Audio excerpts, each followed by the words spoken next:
अस्सलाम वालेकुम dear subscribers. उम्मीद करता हूँ आप सभी लोग अच्छे होंगे, खैरियत से होंगे। तो हम अपनी सीरीज़ को आगे बढ़ाते हैं आज नाउन वाली। तो मैं एक चीज़ स्टार्टिंग में बता दूँ और वो चीज़ काइंडली लाजमी नोट डाउन कर लीजिएगा। ये वाली जो पोर्शन है, मतलब जो पहले हमने नाउन का पोर्शन पढ़ा था, उसके बाद ये वाला जो पोर्शन अभी आ रहा है आपके पास पार्ट 2, ये भी और इसके बाद आगे भी जो आए, क्योंकि मैं दूसरे लोगों की तरह नहीं करता कि एक ही वीडियो में एक एक दो दो घंटे की वीडियो में बनाऊँ। और ठीक है, तो आप लोग मेरा तरीका जानते हैं कि मैं वीडियो का मुख्तसर रखता हूँ, चाहे उसको दो तीन डिवाइड्स में पार्ट्स में डिवाइड करूँ। तो बताने का मकसद ये है कि जो भी चीज़ें आपको इस पार्ट से आगे समझाई जाएंगी उनको लाजमी नोट डाउन कीजिएगा और अच्छे से जहन नशीन कीजिएगा। नाउन के ऊपर कभी भी आपको कोई चीज़ भूलेगी नहीं, ये मेरी गारंटी है आपको। ठीक है, कैसी गारंटी है कि देखें, ये सभी जो जानते हैं, एक मिडिल क्लास का बच्चा भी जो है ना, मिडिल क्लास मीन कि जो मिडिल तक पढ़ने वाला है, 8वीं 10वीं का बच्चा भी जो है ना, वो जानता है कि नाउन क्या है और उसकी कितनी किस्में हैं। और मोस्टली हमारी जो ग्रामर की जो कंपोजिशन की बुक्स होती हैं उसमें भी इतना कुछ डिटेल में नहीं बताया गया होता जितना मैं आपको बताने जा रहा हूँ या बताऊँगा। तो जो जो भी पॉइंट्स इसमें आए, काइंडली आपसे रिक्वेस्ट है कि उनको नोट डाउन करते जाइएगा। ठीक है, और नोट्स बनाते जाइएगा। यहाँ से कोई भी पार्ट, जो जितनी भी वीडियो हो, स्किप नहीं कीजिएगा। जितने भी इसमें इसके ग्रामर के रूल्स हैं, नाउन के रूल्स हैं, वो सभी नोट डाउन कीजिएगा, समझिएगा। बहुत इजी है, ये नहीं है कि कोई बहुत बड़ी कोई रॉकेट साइंस है, बहुत इजी है। It's just a piece of cake. आप लोगों ने एक बार देख लिया ना, वो समझ आ गई, आपने नोट्स बना लिए, आपने उसको एक बार रिवाइज कर लिया, वो आपके माइंड में बैठ जाएंगे, भूलेंगे नहीं। तो चलिए वीडियो को शुरू करते हैं। अच्छा, सबसे पहले मैं आपको बताऊं, पीछे हमने जो पढ़ा था ना, वो ये आइडेंटिफिकेशन पढ़ी थी अपनी नाउन की, जहाँ पे हमने अपनी वीडियो की का पार्ट 1 कंप्लीट किया था। ठीक है, इसमें मैंने आपको बताया था कि ये वाले जो वर्ड्स हैं ना, इनके ऊपर ख़त्म होने वाले भी जो वर्ड्स हैं, जिसको हमने सफिक्स जाना था, वो भी नाउन होते हैं। तो आज हम जो बात करेंगे वो है नाउन के मतलब जो इम्पोर्टेंट पॉइंट्स हैं, नाउन के मतलब जो इम्पोर्टेंट पॉइंट्स हैं ना, वो देखेंगे। जैसे ये देखें, मैंने लिखा look at these examples to understand its concepts. पहले नंबर पर तो ये जो एग्जांपल्स है ना, ये अभी आप नोट डाउन बेशक ना कीजिएगा, जस्ट ये आपके सामने लिखें। और आपको बताने का मकसद ये है कि आप लोग आगे चल के इसी के बारे में जो ना वो जानेंगे कि कैसे इसमें से कोई गलत है, कोई सही है, किस बेस पे सही है या किस बेस पे गलत है। ठीक है, तो चलें जी। अच्छा, पहले नंबर पे है rules for changing a singular into plural noun, यानी एक सिंगुलर नाउन को प्लूरल नाउन में चेंज करने का जो रूल है वो क्या होता है। अब मिसाल के तौर पे ये जो पहला है ना, वो होता है कंपाउंड नाउन। कंपाउंड नाउन यानी नाउन प्लस नाउन। अब लोग कंफ्यूज होंगे, शायद पहली बार आप लोग सुन रहे होंगे कि ये नाउन प्लस नाउन क्या बुला है। तो मैं आपको ये बता दूं कि जब कभी भी दो नाउन मिलकर एक ही फिक्रे का काम करते हैं, यानी दो नाउन मिले हैं और एक ही वर्ड का, एक ही सेंटेंस का उन्होंने काम किया है, तो उसमें जो पहले वाला नाउन होता है ना, जैसे ये गार्डन लिखा है या टेबल लिखा है, ये वाला नाउन होता तो नाउन है लेकिन काम एडजेक्टिव का कर रहा होता है। ठीक है, आई एम रिपीटिंग दैट कि when in a sentence both words acting as a noun, then the first noun is almost it is noun but it would work as a adjective। ठीक है, एज एन adjective। तो क्या है कि उसमें पहला जो होता है ना, वो नाउन का काम होता तो नाउन है लेकिन एडजेक्टिव का काम करता है। इसको ऐसे समझते हैं, मैंने आपको कहा अ बॉय, मैंने आपको कहा अ बॉय। ठीक है, यानी एक लड़का, आप एक गर्ल कर लें, ठीक है, आप एक फीमेल कर लें, कुछ भी कर लें, अब बॉय कहा मैंने। तो अब मैंने इसमें देखें ए आया, ए क्या है, आर्टिकल है, और आर्टिकल आपको पता है, हमने पढ़े हुए हैं कि वो हमेशा नाउन के लिए आते हैं, ऐसा ही है। फिर मैंने कहा अ हैंडसम बॉय। कभी भी याद रखिएगा, लड़की के साथ आप हैंडसम नहीं लगा सकते। ठीक है, हैंडसम जो है उसमें भी डी जो है ना वो साइलेंट रहेगा, हैंडसम नहीं होता, हैंडसम होता है। अ हैंडसम बॉय, अब उसमें ए आर्टिकल है, हैंडसम जो है ना वो एडजेक्टिव है, बॉय जो है वो आपको पता है वो नाउन है। मैंने अब उसके बाद आपको एग्जांपल देता हूँ। मैंने कहा two beautiful girls, two beautiful girls. तो इसमें आपने टू की वजह से गर्ल्स को प्लूरल किया है, ब्यूटीफुल को नहीं किया। जो मैं बात समझा रहा हूँ वो समझिएगा। इस सिंगुलर और प्लूरल का हम फ़र्क जो है ना वो जानने के लिए ये बात समझ रहे हैं कि जैसे ये देखिए गार्डन चेयर लिखा हुआ है ना, तो गार्डन चेयर्स आएगा, गार्डन्स चेयर नहीं आएगा, यानी बागों की कुर्सियाँ नहीं आएगा। गार्डन चेयर्स आएगा, तो गार्डन यहाँ पे गार्डन भी नाउन है, तो ये भी नाउन है। ठीक है, तो सिंगुलर में ये वाला जो है ना ये काम करेगा एडजेक्टिव का। तो ये आपको पता है सिंगुलर के साथ कभी भी एस या एस नहीं लगता। तो प्लूरल में भी वही बात होगी, लेकिन प्लूरल में फिर हम इसको एडजेक्टिव के तौर पे काम कर रहे हैं, लेकिन फिर इधर ये जो दूसरे वाला नाउन है ना ये वाला, इसके साथ हम एस या एस लगाएंगे इसको प्लूरल बनाने के लिए। यानी कभी भी आप गार्डन चेयर नहीं कहेंगे, ठीक है, आप कहेंगे गार्डन चेयर्स, गार्डन चेयर्स। इसी तरह ही टेबल लग गया। मैं आपको थोड़ा सा कंसेप्ट फिर से बता दूं, रिपीट कर दूं, क्योंकि नई चीज़ें हैं। मैंने कहा जब कभी भी एक सेंटेंस में दो नाउन एक साथ आते हैं, एक साथ काम करते हैं, एक साथ मिलकर एक फ़िक्रे का काम करते हैं, तो उसमें जो पहले वाला नाउन होता है, जैसे मैंने आपको ये एग्जांपल्स भी दी हैं, वो किसका काम करता है, एडजेक्टिव का काम करता है। ठीक है, तो यानी आपको मैंने उसकी एग्जांपल भी दी, अ बॉय, फिर अ हैंडसम बॉय, फिर मैंने कहा टू ब्यूटीफुल गर्ल्स। तो इसमें दो की वजह से गर्ल्स को हमने प्लूरल किया, ब्यूटीफुल का नहीं किया, क्योंकि ब्यूटीफुल जो है वो आप सभी जानते हैं वो एक एडजेक्टिव है।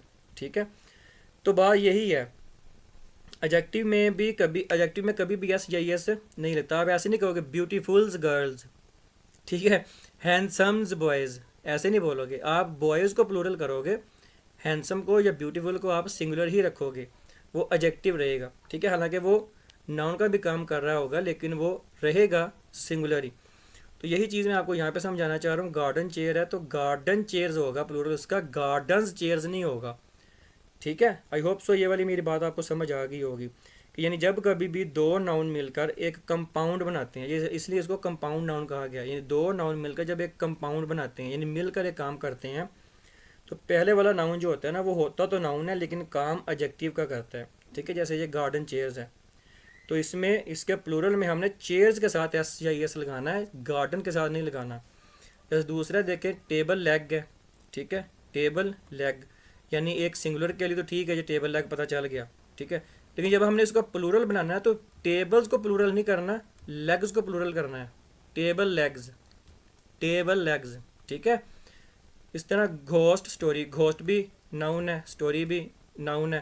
तो जब हमने इसकी प्लूरल बनानी है तो घोस्ट से स्टोरीज नहीं कहना हमने, यानी ऐसे नहीं कहना कि हमने प्लूरल बना रहे हैं तो घोस्ट को भी प्लूरल बना दें, घोस्ट से कर दें, और स्टोरीज़ को भी, वो तो चलें ठीक है वो तो बन गया, ऐसा नहीं होगा। घोस्ट स्टोरीज होगा, घोस्ट स्टोरी सिंगुलर के लिए, घोस्ट स्टोरीज प्लूरल के लिए, घोस्ट से स्टोरीज नहीं होगा। ठीक है, इस तरह ही आपने देखा होगा गर्ल स्टूडेंट, तो आपने जब उसको प्लूरल बनाना है तो आप गर्ल स्टूडेंट्स कहोगे, गर्ल्स स्टूडेंट्स नहीं कहोगे। जैसे किसी की गर्लफ्रेंड होती है, तो अगर आप किसी को सिंगुलर के लिए कहोगे तो वो गर्ल फ्रेंड होगा। प्लूरल के लिए आप ऐसे नहीं कहोगे गर्ल्स फ्रेंड्स, ठीक है, यानी लड़कियां दोस्तें, ऐसे नहीं होगा। ठीक है, गर्ल फ्रेंड्स में फ्रेंड्स के साथ जो ना वैसे यस लगेगा, गर्ल वही रहेगा, सिंगुलर रहेगा। ठीक है, क्योंकि फिर वहाँ पे गर्ल जो है वो एक एडजेक्टिव का काम करेगा, होगा तो वो नाउन ही लेकिन काम किसका करेगा, एडजेक्टिव का। तो आई होप सो कॉन्सेप्ट आपको समझ आ गया होगा। अच्छा, अब ये देखें, ये दूसरा कंसेप्ट मैंने आपको कहा, कॉन्सेप्ट आपको वो वाले देखने को मिलेंगे जो आपने पहले कभी नहीं देखे होंगे। नाउन प्रेपो प्लस नाउन, यानी जब कभी ऐसा कॉन्सेप्ट आपको नज़र आए, आपके कंपेटिटिव एग्जामिनेशन में, जब आपको रिटर्न में भी चलें लगा लें, काम करना हो, लिखना हो कोई आर्टिकल या कोई ब्लॉग या कुछ भी, तो उसमें भी आप इस चीज़ का ख्याल रखेंगे। यानी when both nouns are same words, when both nouns are same words, यानी एक फिक्रे में दो नाउन्स हैं और दोनों सेम वर्ड्स हैं, लेकिन उसमें दरमियान में एक प्रेपो आ गई है। मिसाल के तौर पर जैसे सिंगुलर है ना, ठीक है, जैसे ये सिंगुलर है, तो सिंगुलर में आप विलेज आफ्टर विलेज वैसे बुलाएंगे, लेकिन प्लूरल में आप विलेजेस आफ्टर विलेजेस नहीं कहेंगे, विलेजेस आफ्टर विलेजेस जो है ना वो नहीं कहेंगे, इसको ऐसे ही बोलेंगे विलेज आफ्टर विलेज, यानी गाँव दर गाँव ऐसे होगा। ठीक है, आवर आफ्टर आवर, इसका प्लूरल नहीं बने। यानी मिसाल के तौर पे मैं आपको ये समझाना चाह रहा हूँ कि इन एग्जांपल के साथ, सॉरी, कि ये जो वर्ड्स हैं ये सिंगुलर ही होते हैं, इनका प्लूरल नहीं बनता। यानी विलेज आफ्टर विलेज या आवर आफ्टर आवर, यानी घंटे से घंटे पे घंटे जो ना वो बीत गए, इस तरह से करके, या पेज आफ्टर पेज। ठीक है, यानी सफ़ा दर सफ़ा, तो सफ़े दर सफ़े नहीं होता, सफ़ा दर सफ़ा होता है। तो इस तरह वर्ड फॉर वर्ड, आपने अक्सर सुना होगा लोग बोलते हैं word to word, word to word नहीं होता वर्ड फॉर वर्ड होता है, वर्ड फॉर वर्ड होता है। तो ये याद रखिएगा। मैंने देखा बताया सिंगुलर, ये चीज़ें बहुत इजी हैं, जस्ट आपने एक बार समझना है बस इनको, कि ये नाउन, प्रेपो और नाउन, यानी जब दो नाउन सेम वर्ड्स हों तो फिर आपके उसमें दरमियान में प्रेपोजिशन लगी हुई है तो उनका कभी भी जो है ना वो प्लूरल नहीं बनेगा, ठीक है। इसी तरह ही नाउन, अच्छा ये था एक जैसे हों, यानी जब बोथ नाउन सेम वर्ड्स हों। अब ये वाला भी वही है, लेकिन इसमें नाउन जो है ना वो डिफरेंट वर्ड्स हैं, नाउन जो है ना वो डिफरेंट वर्ड्स हैं। मैं आपको एक चीज़ दिखाता हूँ, मैंने आपको अभी जो स्टार्टिंग में एक चीज़ दिखाई थी, हम उसके कॉन्सेप्ट के अकॉर्डिंग ये चीज़ें समझ लें। जैसे मिसाल तो मैंने जब कुछ एग्जांपल्स दिखाई थी, what are the criteria for selection, women after women claim to speak. तो ये वाली चीज़ें समझने के लिए हम ये वाले कॉन्सेप्ट समझ रहे हैं, ये वाले कॉन्सेप्ट आप समझेंगे तो फिर आपको ये चीज़ें भी समझ आ जाएंगी। आगे एग्जांपल्स भी हैं, ये देखिए एग्जांपल्स भी आ रही हैं, तो इंशाल्लाह सभी समझेंगे। तो अभी मैंने बताया कि जब नाउन और उसके दरमियान प्रेपो फिर आगे फिर नाउन हो, यानी दो नाउन डिफरेंट वर्ड्स हों, फिर उसके सिंगुलर प्लूरल कैसे बनाएंगे। तो सिंगुलर में हम देखें, जैसे हमने कहा मदर इन लॉ, ठीक है, तो प्लूरल में हम मदर्स इन लॉ बोलेंगे, मदर इन लॉज नहीं बोलेंगे। अक्सर आपने सुना होगा मतलब ससुराल को आप बोलते हैं इन लॉज बोलते हैं, ठीक है। इन लॉज तक तो बात ठीक है, इन लॉज अगर आपने कहना ना वो वहाँ पे बात ठीक है। लेकिन जब आपने किसी स्पेसिफिक जेंडर को मुखातब करना है, जैसे फादर इन लॉ या मदर इन लॉ इस तरह, तो फिर आपका ये वाला जो पहला वर्ड है ना ये प्लूरल बनेगा, इसके आगे वाले जो वर्ड हैं वो सिंगुलर ही रहेंगे। अब देखिए यहाँ पे डिफरेंट वर्ड्स हैं, मदर भी नाउन है, लॉ भी नाउन है, इन जो है ना वो आपके दरमियान में प्रेपो आ गई, ठीक है, प्रेपो मीन प्रेपोजिशन आ गई। तो इसमें क्या था पिछले वाले में, इसमें विलेज आफ्टर विलेज, यानी विलेज भी नाउन फिर विलेज नाउन, तो यहाँ पे दोनों वर्ड जो थे नाउन जो थे वो सेम थे, उसके दरमियान में प्रेपो थी। तो इसमें हमें पता चल गया कि जब दो नाउन सेम हो दरमियान में प्रेपो हो फिर उसका प्लूरल नहीं बनेगा। लेकिन जब दोनों नाउन एक वर्ड के अंदर जो ना वो डिफरेंट हों फिर उसमें जो पहले वाला वर्ड है उसको हम एस या ई एस लगा के प्लूरल बनाएंगे, ठीक है। जैसे सिस्टर इन लॉ सिंगुलर तो ठीक है, लेकिन जब हमने इसको प्लूरल बनाना है तो सिस्टर्स इन लॉज बनाएंगे, ठीक है। ये I think sisters in law, ये शायद मुझसे गलत लग गया। जैसे ये आगे देखिए member of parliament, member of parliament जैसे आपके ये एमएनए होते हैं, ठीक है, प्रोविंशियल असम्बली के जो होते हैं वो आप सभी जानते हैं। तो पार्लियामेंट जो आपकी नेशनल असम्बली है उसको कहते हैं। तो मेंबर्स ऑफ पार्लियामेंट होगा, पार्लियामेंट्स नहीं होगा, ठीक है, पार्लियामेंट एक ही है। तो इस तरह ये सॉरी वो मुझसे ना लिखने में गलती होगी, तो ये लॉ ही है, सिस्टर्स इन लॉ आएगा, सिस्टर्स इन लॉज नहीं आएगा। तो second commander in chief, commander in chief एक ही होता है, ठीक है, जैसे चीफ भी नाउन है कमांडर भी नाउन है। तो इस तरह एक से ज़्यादा जो होंगे उसमें कमांडर्स होंगे, ठीक है, जो चीफ के तौर पे काम कर रहे होंगे, लेकिन कमांडर्स इन चीफ्स नहीं होगा फिर। तो ये बात समझाने का मकसद ये था कि आपको पता हो कि जब दो नाउन डिफरेंट वर्ड्स हों दरमियान में प्रेपो हो तो वो वहाँ पे सिंगुलर और प्लूरल उसका कैसे बनाएंगे। और पीछे वाली में हमने देखा कि जहाँ पे दोनों नाउन एक जैसे हों तो वहाँ पे दरमियान में प्रेपो है तो फिर उनका प्लूरल हम नहीं बनाएंगे, वो वैसे ही रहेगी, जैसे विलेज आफ्टर विलेज है, आवर आफ्टर आवर है, पेज आफ्टर पेज एट्सेट्रा। तो ये भी मैंने आपको बताया कि वर्ड टू वर्ड नहीं होता कुछ भी, वर्ड फॉर वर्ड होता है, ठीक है, ये भी याद रखिएगा। जब नेक्स्ट है नाउन्स जो एंड हो रहे होते हैं एफ यू एल पे, यानी जो एफ यू एल की सुफिक्स हम समझ लें उस पे ख़त्म हो रहे होते हैं, ठीक है। आमतौर पर फुल जो एफ यू एल है ना फुल, इसकी जो सफिक्स होती है ना वो एडजेक्टिव के लिए आती है, एडजेक्टिव के लिए आती है। थिंक हमने ये चीज़ें कुछ शायद पहले पढ़ी भी हैं। लेकिन कुछ फुल वाले जो अल्फाज होते हैं ना वो नाउन भी होते हैं, ठीक है, यानी नाउन्स जो एंड हो रहे हैं एफ यू एल पे, जैसे मिसाल के तौर पे कप फुल, तो आप उसका प्लूरल कप फुल्स बनाएंगे, कप्स फुल नहीं बनाएंगे। कप फुल्स का मतलब होता है जो आपका एक कप है ना वो भरा हुआ है। जैसे अक्सर आपने मिसाल के तौर पे एक मेडिसिन ली है ना तो जो उसमें लिखा हुआ है स्पून फुल, यानी एक चम्मच भर के, तो स्पून फुल्स होगा, उसका प्लूरल स्पून्स फुल्स नहीं होगा, स्पून्स फुल्स नहीं होगा। जहाँ पे नाउन एफ यू एल पे ख़त्म हो रहे हैं वहाँ पे हमने जो एफ यू एल वाला हिस्सा है ना उसके साथ एस या एस लगाना, उसमें पहले वाले के साथ नहीं लगाना। इस तरह ग्लास फुल यानी भरा हुआ ग्लास, तो ग्लास फुल्स आएगा यानी भरे हुए, भरे हुए को, ज़्यादा मतलब गिलास की जब बात करेंगे। इस तरह हैंडफुल है तो हैंड्स फुल्स नहीं आएगा, हैंडफुल्स आएगा, ठीक है। नेक्स्ट है, अब एक है हाइफन वर्ड्स, यानी जहाँ पे आपने ये देखा होगा ऐसे लिखा होगा पासर बाई, यानी पास से गुजरने वाले को। तो ये जो वर्ड होता है ये हाइफन होता है, इसको हम इंग्लिश में हाइफन बोलते हैं, ठीक है। तो सिंगुलर में तो हम पासर बाय बुला देंगे, मतलब करीब से गुजरने वाला, या पासर बाय यानी जो राहगीर होता है, पास से गुजर रहा होता है उसको कहते हैं। तो लेकिन जब हम इसकी प्लूरल बनाएंगे तो याद रखिएगा पासर बायज नहीं होगा, इसमें अभी पहले वाला जो वर्ड है ना, ये वाला नाउन, इसके साथ एस लगेगा। ये बाय की आपकी प्रेपो है, यहाँ पे आपके साथ इसके साथ एस या एस नहीं लगेगा। इसी तरह ही लुकर ऑन, तो लुकर्स ऑन, ना के लुकर्स ऑन्स, ठीक है। इस तरह रनर अप, आपने अक्सर देखा होगा रनर अप हम कहते हैं, ठीक है। यानी एक दौड़ हो रही है, 10 बंदे उसमें पार्टिसिपेंट्स हैं, पहला जो ना वो जीत गया, तो उसके पीछे जो जिस जिस मतलब सीक्वेंस में लोग जीत रहे हैं वो सारे रनर्स अप होते हैं। इसको हम रनर अप्स नहीं कहेंगे, रनर्स अप कहेंगे, रनर्स अप। सिंगुलर के लिए हम रनर अप कहेंगे। मिसाल के तौर पे अगर 2 बंदों की रेस है तो 2 बंदों ने में से एक तो जाहिर का जीत गया, तो दूसरा जो नहीं जीता वो रनर अप होगा। लेकिन अगर ज़्यादा हैं तो वो जो एक जीत गया उसके पीछे वाले जितने भी हैं ना वो रनर्स अप होंगे, रनर्स अप। उनको हम रनर अप्स नहीं बोलेंगे, रनर्स अप बोलेंगे, ठीक है। अब आ जाए एग्जांपल्स पे आते हैं, ठीक है। पहले नंबर पर देखें, ये जो हीज़ लिखा हुआ है, his sister has read pages, ये एक चीज़ और भी समझिएगा।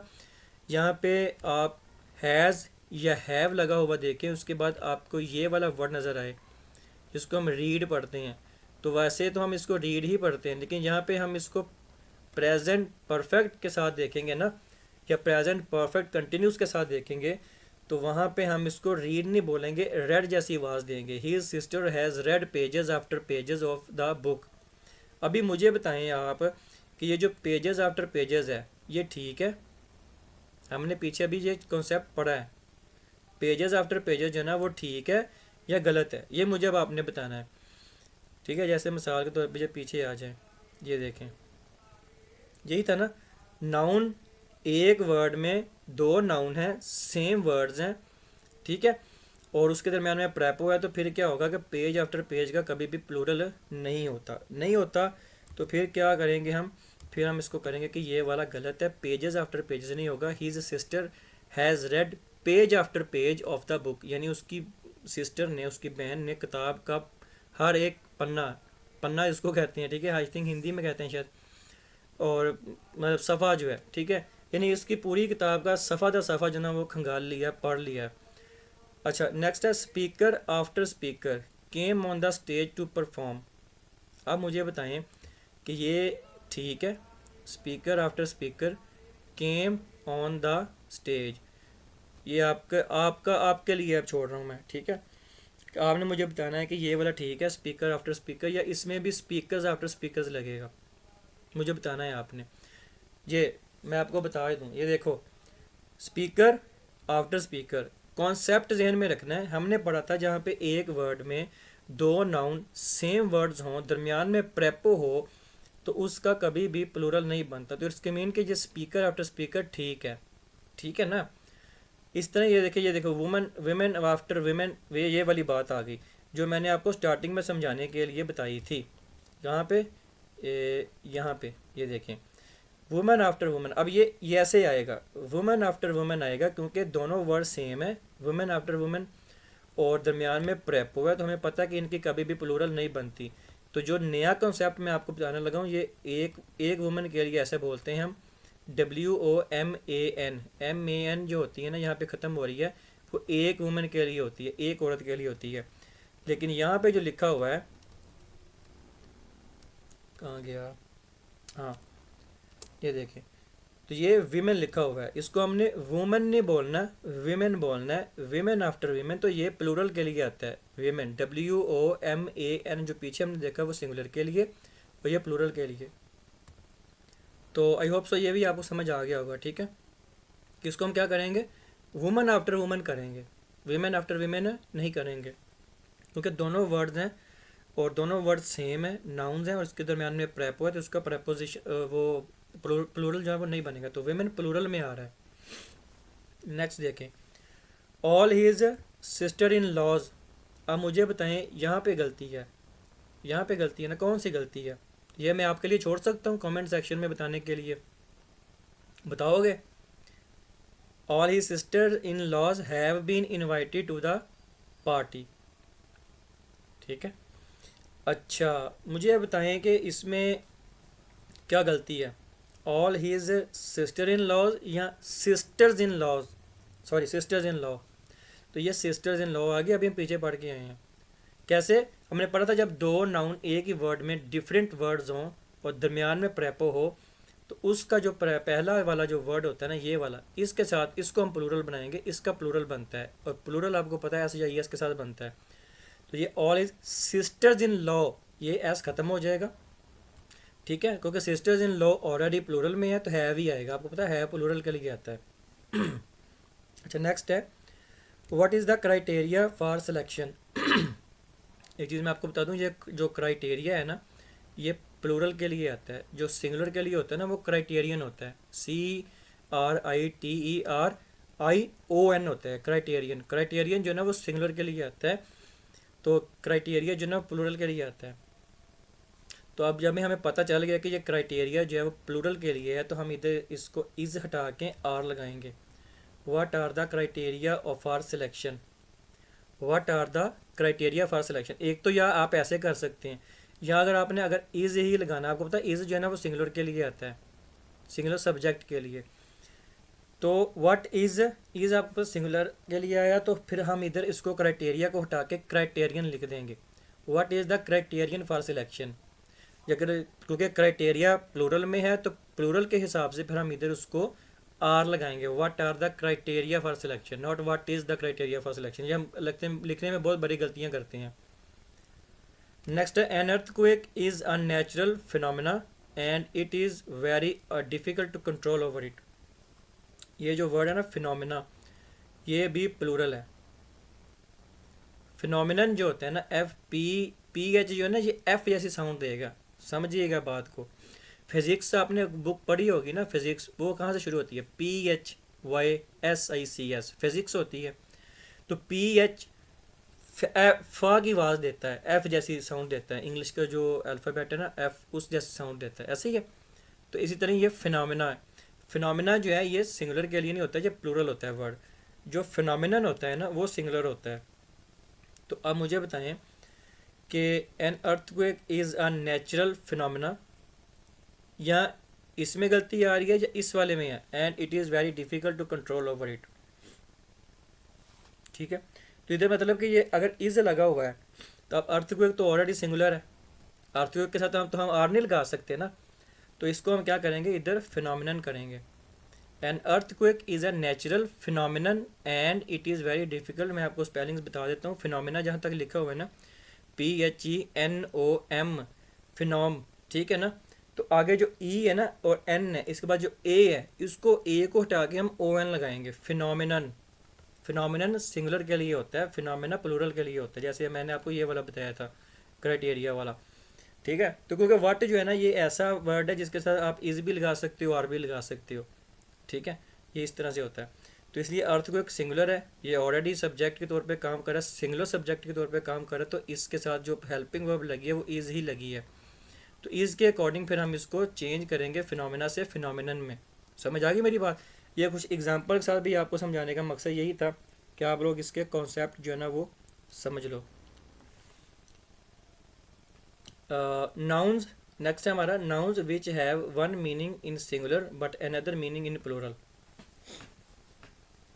ये अब हम वो नाउन्स देखेंगे जिन विच है वन मीनिंग इन सिंगुलर, ठीक है, लेकिन यानी जो वर्ड्स दिखने में, लिखने में, बोलने में एक जैसे हैं, कोई उसमें फ़र्क नहीं है, लेकिन सिंगुलर में इनका मीनिंग और होगा, प्लूरल में इनका मीनिंग और हो जाएगा। कैसे? ये आप नोट डाउन कर लीजिएगा, बेशक इसमें कुछ इतना समझाने वाला नहीं है, ये आप वैसे भी अगर नोट डाउन कर लें तो ज़्यादा बेटर है। अल्फ़ाबेट, ठीक है ना, alphabet, a set of letters, a set of letters, यानी इंग्लिश के जो वर्ड्स होते हैं उसको हम कहते हैं। तो अल्फ़ाबेट लैंग्वेज होती है। मिसाल के तौर पर मैं इसको ऐसे भी कह सकता हूँ कि आई नो आई नो या I have the knowledge of 2 alphabets, 2 alphabets, ठीक है, ये इसका ऐसा लगना था, अल्फ़ाबेट्स।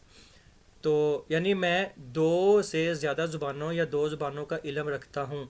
तो अल्फ़ाबेट्स जो है वो प्लूरल में आ जाएगा और वो ज़ुबान के लिए आएगा। अल्फ़ाबेट जो है वो लेटर के लिए आएगा, जो आपके अंग्रेज़ी के हरूफ तहजी होते हैं, ठीक है। गुड, गुड बेनिफिट, बेनिफिट का मतलब होता है फ़ायदा। मिसाल के तौर पे मैंने आपको कहा कि read this book, it is good, sorry it is for your good, it is for your good, यानी ये आपके फ़ायदे के लिए है। तो ये तो बेनिफिट हो गया सिंगुलर में। लेकिन जब हम इसको गुड्स में लेके आएंगे ना, ये इसमें ऐसा लगना था, सॉरी मुझसे लिखने में गलती हो गई है, गुड बेनिफिट, और जब गुड्स में आएंगे तो ऑब्जेक्ट्स आ जाएगा, चीज़ें आ जाएगा, अशिया आ जाएगा, ठीक है, आर्टिकल्स आ जाएंगे। आर्टिकल वो नहीं होता सिंपल जो हमने न्यूज़पेपर में पढ़ा या नेट पे पढ़ा, वो आर्टिकल नहीं होता, आर्टिकल अशिया में भी आता है। इस तरह कस्टम जो है ना वो ट्रेडिशन होता है सिंगुलर में, ट्रेडिशन यानी रवायत होती है। तो कस्टम्स जब हम बुलाएंगे तो वो टैक्स आ जाएगा, ठीक है। कस्टम्स डिपार्टमेंट होता है ना, वो कस्टम डिपार्टमेंट, आप कस्टम डिपार्टमेंट नहीं आप उसको बोल सकते, कस्टम्स बोलेंगे। इसी तरह आयरन है, ठीक है, हार्ड मेटल, लोहा धात होगी। जब आप इसको आयरन्स बोलेंगे ना तो वो हैंडकफ्स हो जाएगा, हथकड़ियाँ जिसको हम कहते हैं, ठीक है। तो वुड लकड़ी को कहते हैं, यानी ब्रांचेस ऑफ ट्री। लेकिन जब आप वुड्स बोलोगे तो वो फॉरेस्ट में आ जाएगा, जंगल में आ जाएगा, ठीक है। एयर हवा को कहते हैं, लेकिन जब आप एयर्स आ जाएंगे ना तो वो अफेक्टेड मैनर्स में आ जाएगा। फोर्स स्ट्रेंथ में आएगा, लेकिन जब आप फोर्सेस बोलोगे तो वो आर्मी में आ जाएगा। आर्मी मीन के यानी जो आपकी आर्मी, एयर फोर्स, नेवी, सभी जो आपकी मुसल्लह अफवाज हैं उसमें आ जाएगा, ठीक है। क्वार्टर 1/4, 1/4 को कहते हैं। लेकिन जब आप क्वार्टर्स की बात करोगे तो देखिए वर्ड, यानी समझाने का मकसद ये है कि ये वाले सारे नाउन हैं, लेकिन ये सिंगुलर में जब काम करेंगे तो इनका मीनिंग और होगा।